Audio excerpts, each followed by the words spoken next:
বাংলাদেশের মধ্যে আজ পর্যন্ত বলৎকারের পক্ষে কেউ কোনো সমাবেশ বা কোনো কথা বলেনি, কিন্তু আমরা এই বলৎকার ইস্যু নিয়ে আজকে আমরা দাঁড়িয়েছি। যেই বলৎকারের মতো একটা নিকৃষ্ট কাজের মিথ্যা অভিযোগ দিয়ে, মিথ্যা মামলা, মিথ্যা অভিযোগ নাম দিয়ে কিছু মানুষেরা আমাদের ২৬ তারিখে মহাসমাবেশ হয়েছিল ঢাকা, সেই প্রেস ক্লাবের সামনে, সেখানে উপস্থিত হওয়ার কারণে তাদের মনের ভিতরে বিশাল ক্ষোভ। হ্যাঁ, এই ক্ষোভ নিয়ে তারা আমাদের মাওলানা রইসুদ্দিন ভাই তেনাকে হত্যা করেছে।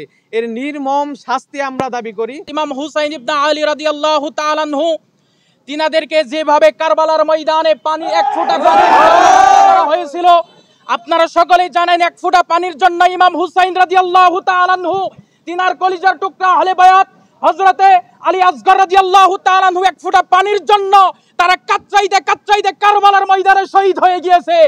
আমরা আজকে 1500 বছর পরে আমরা ঠিক সেইভাবে দেখতে পেরেছি।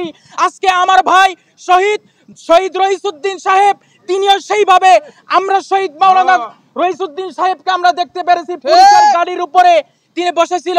পুলিশেরা আমার ভাই মাওলানা রইসুদ্দিন সাহেবের তার মুখের কাছে পানির বোতল নিয়ে গিয়ে আমরা সেই কারবালার ময়দানে যেইভাবে হযরত আলী আসগরকে যেইভাবে শহীদ করা হয়েছিল, আমরা ঠিক সেইভাবে আমরা আমার ভাই মাওলানা রইসুদ্দিন সাহেবকে আমরা আজকে এই আখির জামানাতে এসে আমরা ঠিক ওইরূপ ভাবে কারবালার ময়দানে যেইভাবে নৃশংস করে আহলে বায়াতদেরকে, ইমাম হুসাইনের আহলে বায়াতদেরকে যেইভাবে শহীদ করা হয়েছিল, আজকে আমরা সেইভাবে দেখতে পারতেছি। হযরত আলী আসগর রাদিয়াল্লাহু তাআলা তিনাকে যেইভাবে শহীদ করা হয়েছিল, ঠিক ওইভাবে আমার ভাই শহীদ আল্লামা রইসুদ্দিন সাহেবকে ঠিক ওইভাবে হত্যা করা হয়েছিল। অতি তাড়াতাড়ি যদি এর একটা সুষ্ঠু বিচার যদি না হয়, আমরা গোটা বাংলাদেশ আহলে সুন্নাত ওয়াল জামাত আমরা কঠিন কর্মসূচি চালু করব। এটা কেবল একজন আলেমের উপর হামলা নয়, বরং দ্বীনের চেতনা ও মানবাধিকারের উপর মর্মান্তিক হামলা ও সরাসরি আঘাত। আমরা আহ্বান জানাই সকল বিবেকবান মানুষকে এই অন্যায়ের বিরুদ্ধে সোচ্চার হওয়ার জন্য।